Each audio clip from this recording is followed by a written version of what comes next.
Tragedia dell'offshore al Lido con 3 morti e un ferito grave. Inchiesta della capitaneria. Il motoscafo dopo l'impatto si è ribaltato in volo sorpassando la diga. Tra le ipotesi la stanchezza del pilota. Mondo della motonautica in lutto per la tragedia e la morte di Fabio Buzzi, il leggendario recordman di Lecco, l'amico cronometrista che ha assistito all'incidente, dramma inspiegabile. Neonato trovato morto in Alto Adige, la madre è fermata per omicidio e occultamento di cadavere. Nelle prossime ore l'autopsia sul corpicino del piccolo trovato in una scarpata. L'alpina morta in caserma a Belluno, troppi lati oscuri, bloccare la cremazione e indagare a fondo. L'appello agli inquirenti dal presidente dell'osservatorio militare. L'addio di Renzi al PD e i suoi effetti tra i parlamentari veneti. Tra i più vicini all'ex premier, il senatore Ferrazzi e il deputato Zan decidono di restare nel PD. L'onorevole Moretto invece segue Renzi. L'Unione Europea ha liberato fondi per quasi 300 milioni per il maltempo in Europa, 277 per l'Italia, di questi 68 per il Veneto colpito da Vaia. La serrata delle autoscuole, adesione all'80% per protestare contro l'introduzione dell'IVA al 22% sulle patenti e la retroattività del provvedimento. Esami e pratiche saltate. Serie TV nell'hub dei migranti a Bagnole di Sopra, primo check il 25 settembre, ad un anno dalla chiusura della base, il sito cambia pagina. Buonasera, ben ritrovati con l'edizione del Veneto dei TG di Antenna 3. In apertura la tragedia nautica del Lido con i 3 morti ed un ferito grave. In tarda mattinata è stato rimosso l'offshore che si era in parte arenato dopo lo schianto contro una diga del Mose. Restano stazionarie e gravi le condizioni dell'unico superstite Mario Invernizzi, ricoverato all'ospedale civile di Venezia. È stato rimosso e posto sotto sequestro dalla magistratura veneziana il motoscafo offshore semiaffondato ieri verso le 21 dopo essersi schiantato contro la lunata della bocca di porto del Lido di Venezia. Con la punta della prua emersa dall'acqua e 3/4 dello scafo sommersi su un fondale che lì è di circa 10 metri. Città in lutto oggi per la morte dei 3 piloti con il pluricampione già mondiale Fabio Buzzi, 76 anni, considerato designer degli scafi da corsa e guru dell'offshore, Luca Nicolini e il pilota britannico Eric Horm, tutti morti dopo aver raggiunto l'ambito record del mondo di percorrenza della Monte Carlo Venezia in meno di 19 ore senza sosta. Terribile la scena presentatasi ieri ai sommozzatori dei Vigili del Fuoco, che hanno faticato non poco a recuperare i corpi privi di vita dei piloti, come racconta lo stesso caposquadra intervenuto sul luogo della tragedia. I 3 componenti mancanti erano nel vano, nell'abitacolo di pilotaggio del motoscafo. Sott'acqua, assolutamente, una profondità di circa 5,5 metri. L'unico superstite, Mario Invernizzi, titolare dell'omonima azienda di rivestimenti e materiali edili, nell'impatto è stato sbalzato sugli scogli e soccorso, si trova ancora ricoverato in ospedale a Venezia, con gravi traumi, tra cui quello più serio, quello toracico. Imprenditore che stamane è stato raggiunto dalla moglie Raffaella. Procure e capitanerie di porto indagano su quanto accaduto per ricostruire la dinamica della tragedia, dovuta forse a un malore, alla stanchezza, distrazione o anche all'alta velocità. Sì, la velocità, soprattutto in prossimità di un porto, una velocità così elevata è comunque molto rischiosa. Lì è una zona particolare di approccio al porto perché vi sono queste lunate, che sono queste dighe foranee di supporto a tutta l'opera del Mose che si trova nelle bocche di porto e che in condizioni di oscurità rendono molto difficile l'atterraggio al porto perché si incrociano molte luci di accesso, verdi, rosse, e se non c'è una certa praticità, una certa conoscenza della zona ci si può sbagliare e imbucare la strada sbagliata. Gianni Darrai, cronometrista, amico di Fabio Buzzi, era presente ieri sera all'arrivo dell'imbarcazione al Lido, l'ha vista sfrecciare pochi istanti prima del drammatico schianto. Eravamo all'ormeggio nel punto previsto, all'ormeggio avevamo i motori in moto comunque, al punto previsto, e l'imbarcazione che doveva arrivare dritta verso di noi, quindi rendere visibile il rosso e il verde, l'abbiamo vista transitare dandoci solo la luce verde, quindi andava da sinistra verso destra. Quando è transitata a distanti da noi ma davanti a noi, i cronometristi hanno rilevato il tempo e poi la barca è sparita dietro la lunata. Non vedendo più l'imbarcazione ci siamo mossi verso l'entrata a sud tra la lunata e la diga e abbiamo visto la prua che sporgeva dall'acqua con le luci dei pescatori che la illuminavano. Una tragedia immensa e al momento inspiegabile, della quale non riesce a darsi una ragione e che lo tocca da molto vicino, non solo perché era presente come giudice cronometrista, ma anche e soprattutto perché stava aspettando un suo amico. Gianni Darai è una figura storica della motonautica veneziana, la Monaco Venezia la conosce benissimo da decenni, quanto Fabio Buzzi. Un vecchio amico, ci conoscevamo da tanti anni, abbiamo incominciato quasi a fare la motonautica assieme, perché io ero un pilota come lui, abbiamo corso assieme, abbiamo passato una vita. Lui era conosciuto come l'Archimede pitagorico della motonautica perché ha inventato un po' di tutto, dalle barche veloci alle eliche, agli scarichi, ai siti ammortizzati. Era un continuo, un uomo incredibile. Gianni Darai conosceva anche gli altri due piloti deceduti che si alternavano alla guida con Buzzi, assieme al quale avevano appena battuto il record di percorrenza da Monaco a Venezia, abbassandolo da 23 a 18 ore e mezza. Lei si sarà già domandato 1000 volte che cosa possa essere successo ieri notte. Sì, non ci ho dormito. È riuscito a darsi qualche risposta, a formulare qualche ipotesi, visto insomma dell'esperienza anche di chi si trovava in barca in quel momento? Posso solo dire una cosa, erano arrivati. Quindi non c'è un'inchiesta in corso, come gli ho detto, e quindi saranno l'autorità che valuterà tutte le situazioni. Ed ora le reazioni del mondo politico locale alla tragedia. Nell'esprimere la vicinanza alle famiglie delle 3 persone che hanno perso la vita nell'incidente avvenuto a Lido, tra le più importanti figure istituzionali del nostro territorio ci si interroga su quelle che sono le regole della navigazione. Bisogna riprendere in mano tutta la partita della navigazione anche in laguna rispetto a tutto quello che sta accadendo e accade. È innegabile che a Venezia spesso si senta parlare di incidenti o le bricole, come è accaduto per la povera bimba, piuttosto che altre esperienze di scontri tra barchini o quant'altro. Direi che forse andrebbe rivista tutta la partita. Opinione condivisa dal sindaco Brugnaro e dal prefetto Zappalorto. Il metodo del cordoglio per i parenti e per gli amici dei 3 scomparsi. Posso soltanto dire che sono persone che sperimentavano ancora una volta, non si sa cosa sia successo, probabilmente sono distratti, non so. Stiamo parlando di una barriera che è a mare e che è abbastanza grande, però probabilmente l'una, le condizioni meteo, non lo so cosa sia successo. Senz'altro il rispetto del mare, ancora una volta ripeto, il lavoro che la gente fa in mare è il più diversificato, tra cui c'è anche chi sperimenta i motori, le barche, in questo caso la velocità, lutto per tutti. Ecco, sono molti a chiedersi se sul fronte della sicurezza, delle misure di sicurezza sia stato fatto tutto. Lei sa rispondere a questo? No, non lo so, perché stiamo parlando appunto di una competenza che è, credo, della Capitaneria, nel senso che appunto è la difesa a mare della città, insomma, per cui sono acque di mare, non è successo in laguna, è successo fuori in mare questa cosa. E credo che comunque la sicurezza non è mai troppa, vale per chi conduce le barche, vale per chi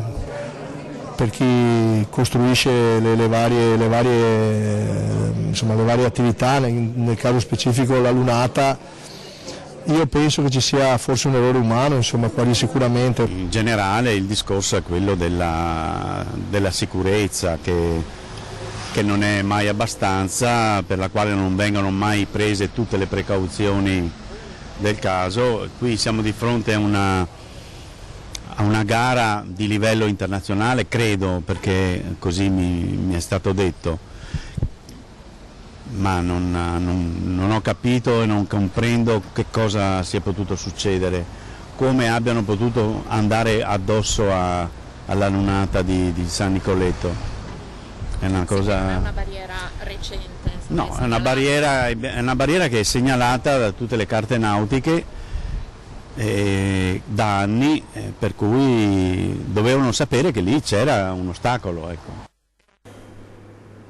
La cronaca ci porta ora in Trentino Alto Adige. La procura di Bolzano ha fermato nella serata di ieri la madre del neonato trovato morto dietro ad un cespuglio in una scarpata all'Ana di Sopra vicino Merano. Si tratta di una cittadina romena accusata di omicidio aggravato nei confronti del figlio e di occultamento di cadavere. Lo comunica una nota della procura. Nel corso della serata sono state sentite alcune persone informate sui fatti, sono stati sottoposti a sequestro alcuni oggetti ed indumenti, nonché la stanza nella quale la cittadina rumena soggiornava per motivi di lavoro. Le indagini sono ancora in corso, si è in attesa di avere ulteriori elementi dall'autopsia sul corpo del neonato. Il corpo era stato trovato da alcuni turisti, aveva la testa avvolta in un panno legato più volte intorno al collo. Il corpicino, ancora con il cordone ombelicale attaccato, era stato poi gettato sotto un cespuglio.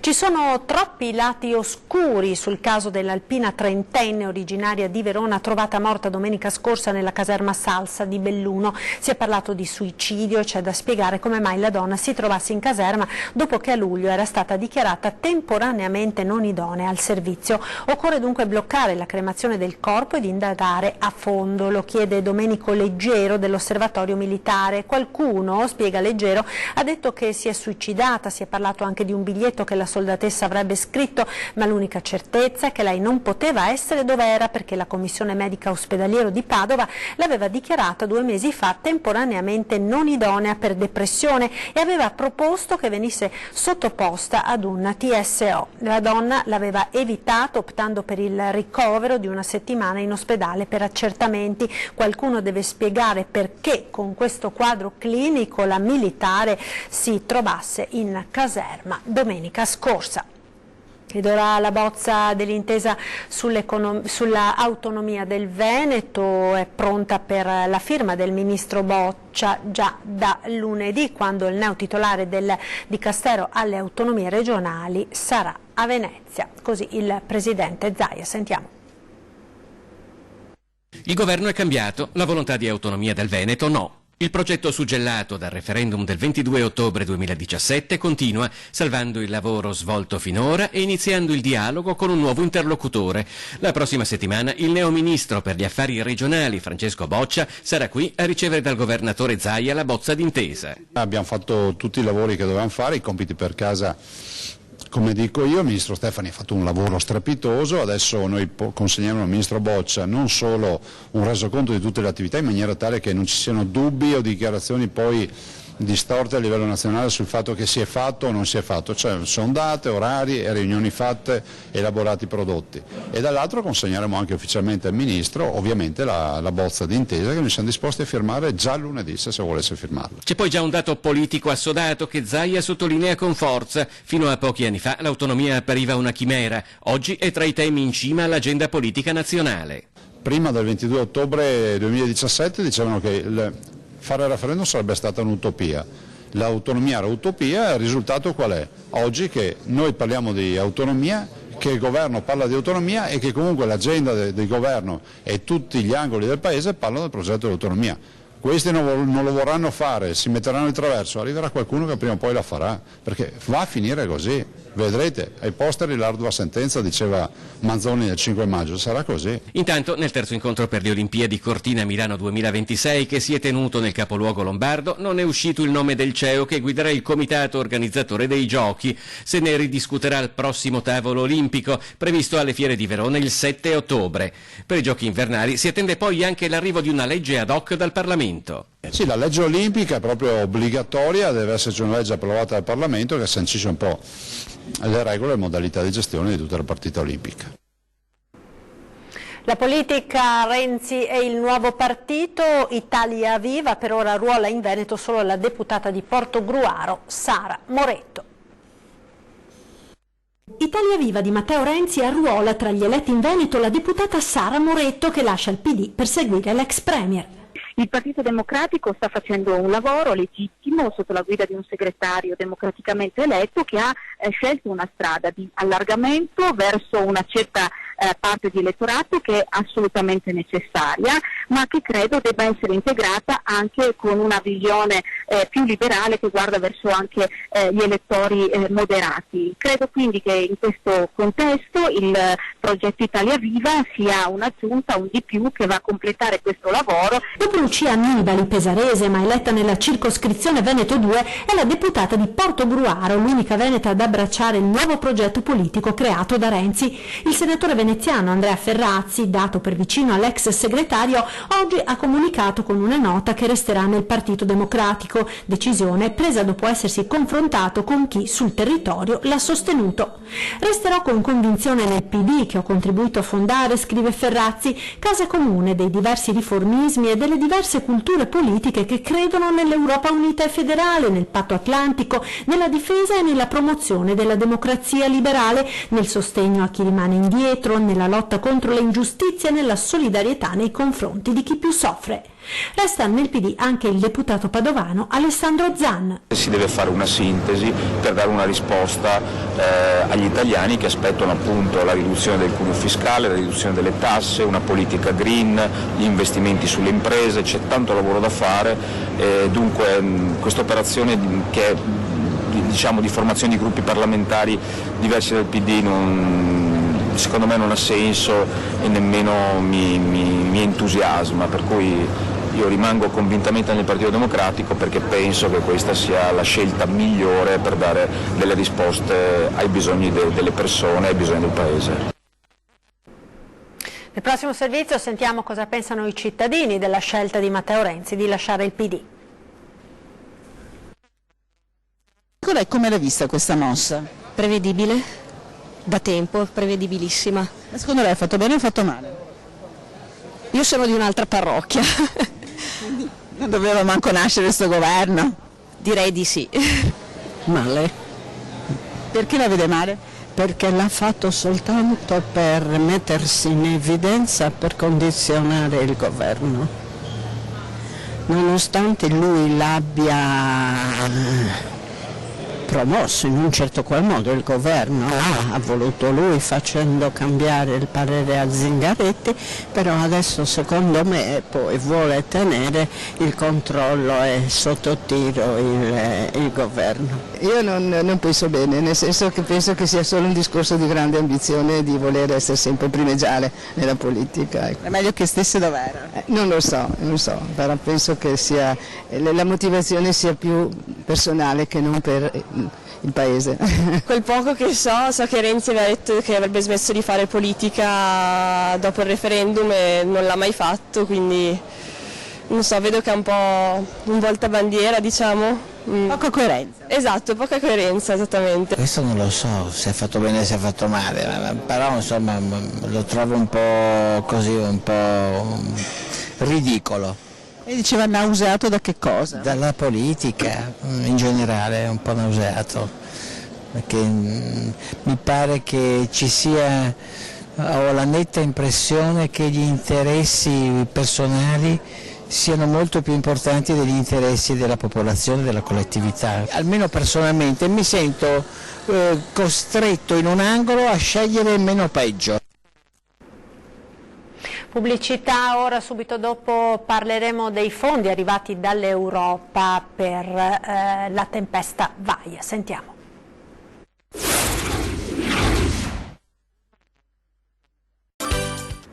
Rieccoci in diretta con l'edizione del Veneto dei nostri telegiornali. L'Unione Europea ha liberato fondi per quasi 300 milioni di euro per il maltempo in Europa nel 2018. La gran parte, 277 milioni, sono destinati all'Italia, in particolare al Veneto, 68 milioni per i danni causati dalla tempesta Vaia. Vediamo il servizio.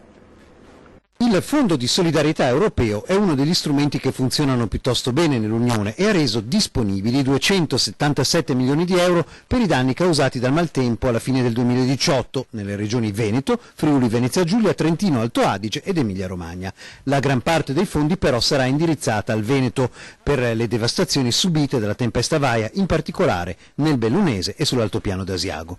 I meccanismi solidali nel caso di catastrofe appaiono quindi molto veloci a livello europeo, come sottolinea anche l'eurodeputato Paolo De Castro, che mette l'accento sul fatto che non si sia neppure dovuto attendere un anno dagli eventi. Tecnicamente, in base alle regole in vigore, l'Italia ha ottenuto praticamente il massimo di quanto potesse ottenere, anche se i danni per Vaia probabilmente sono ancora superiori e stimabili in cifre attorno al €1 miliardo.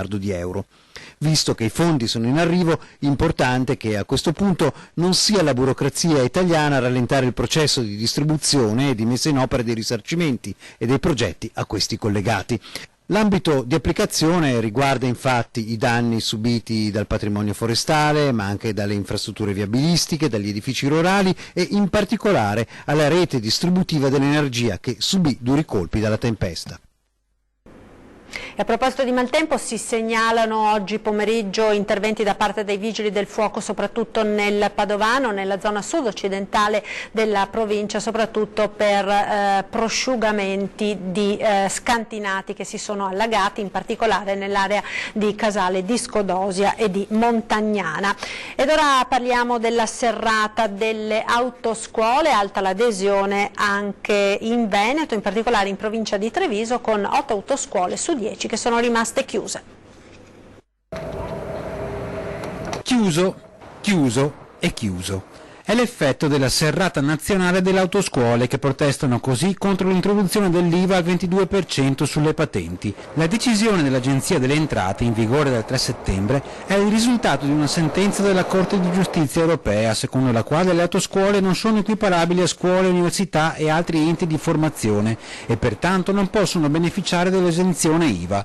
Stamattina a Roma la mobilitazione promossa dalle associazioni di settore UNASCA e Confarca, mentre lo sciopero faceva sentire i suoi effetti non solo su lezioni ed esami di guida saltati, ma anche su altre pratiche, sospese per la chiusura delle agenzie. Io devo fare il rinnovo della patente, perché la patente mi trovo in disagio, appuntamento devo spostarlo. Alta l'adesione anche dal Veneto, dove sono rimaste chiuse 8 scuole su 10. A preoccupare non solo l'improvviso cambio di regime fiscale, ma anche la sua retroattività, tutt'altro che trascurabile dal momento che il fisco esige il recupero dell'imposta non versata su tutti i corsi di guida degli ultimi 5 anni. Non si può fare una legge di questo tipo chiedendo degli arretrati mai versati a persone che non si aspettavano sicuramente di pagare IVA. Adesso come fai a chiedere dell'IVA? Cioè vuol dire mettere in ginocchio tutte le autoscuole? In ballo c'è infatti un conto a dir poco salato. Se dovesse succedere, la maggior parte delle autoscuole a conduzione familiare a questo punto deve chiudere, perché hanno fatto un calcolo approssimativo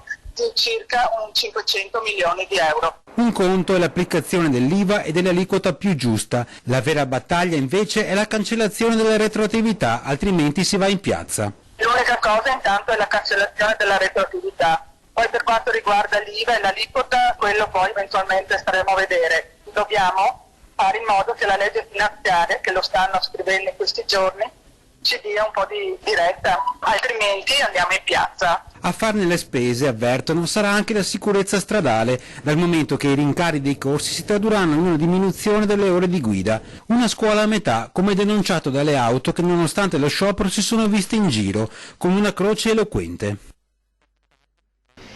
Primo check il 25 settembre nell'ex hub per migranti a Bagnoli, teatro della serie TV, firmata da Luca Guadagnino. Le riprese sono partite a Chioggia Sottomarina. Dalla prossima settimana, la data prevista è il 25, si inizierà a fare sul serio nell'ex base militare di San Siro.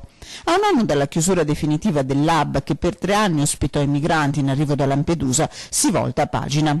We Are Who We Are, la serie TV in 8 puntate firmate dal regista Luca Guadagnino, che racconta la storia di un gruppo di adolescenti la cui vita è legata alla base militare, che vedrà tra i protagonisti anche Francesca, figlia di Martin Scorsese, rappresenta una rinascita. Un hub cinematografico, effettivamente abbiamo voltato pagina da un'esperienza decisamente negativa a un'esperienza decisamente positiva. dalle stalle alle stelle, ecco, in poco tempo, e effettivamente sta andando molto bene. Ristrutturati 7 ettari di base, molti degli edifici all'interno, e dopo la riapertura dei porti sulla gestione dei migranti che con l'hub ha messo in ginocchio per 3 anni tutta la zona definita il distretto del profugo, il sindaco è chiaro. La gente è già in strada, ecco, ha le idee convinte su che cosa sia l'immigrazione e chi sono le persone da salvare, ha le idee precise su come lo Stato italiano deve affrontare il problema immigrazione. Ovviamente non slogan, ma lavoro internazionale, lavoro in Africa, sicuramente mai più hub. E vi ricordo l'appuntamento con 20:10, subito dopo i telegiornali, ospiti in studio questa sera di Ferdinando Avarino, Alessandro Bisato, segretario del Partito Democratico del Veneto. È tutto, grazie per l'attenzione, vi lascio al meteo, arrivederci.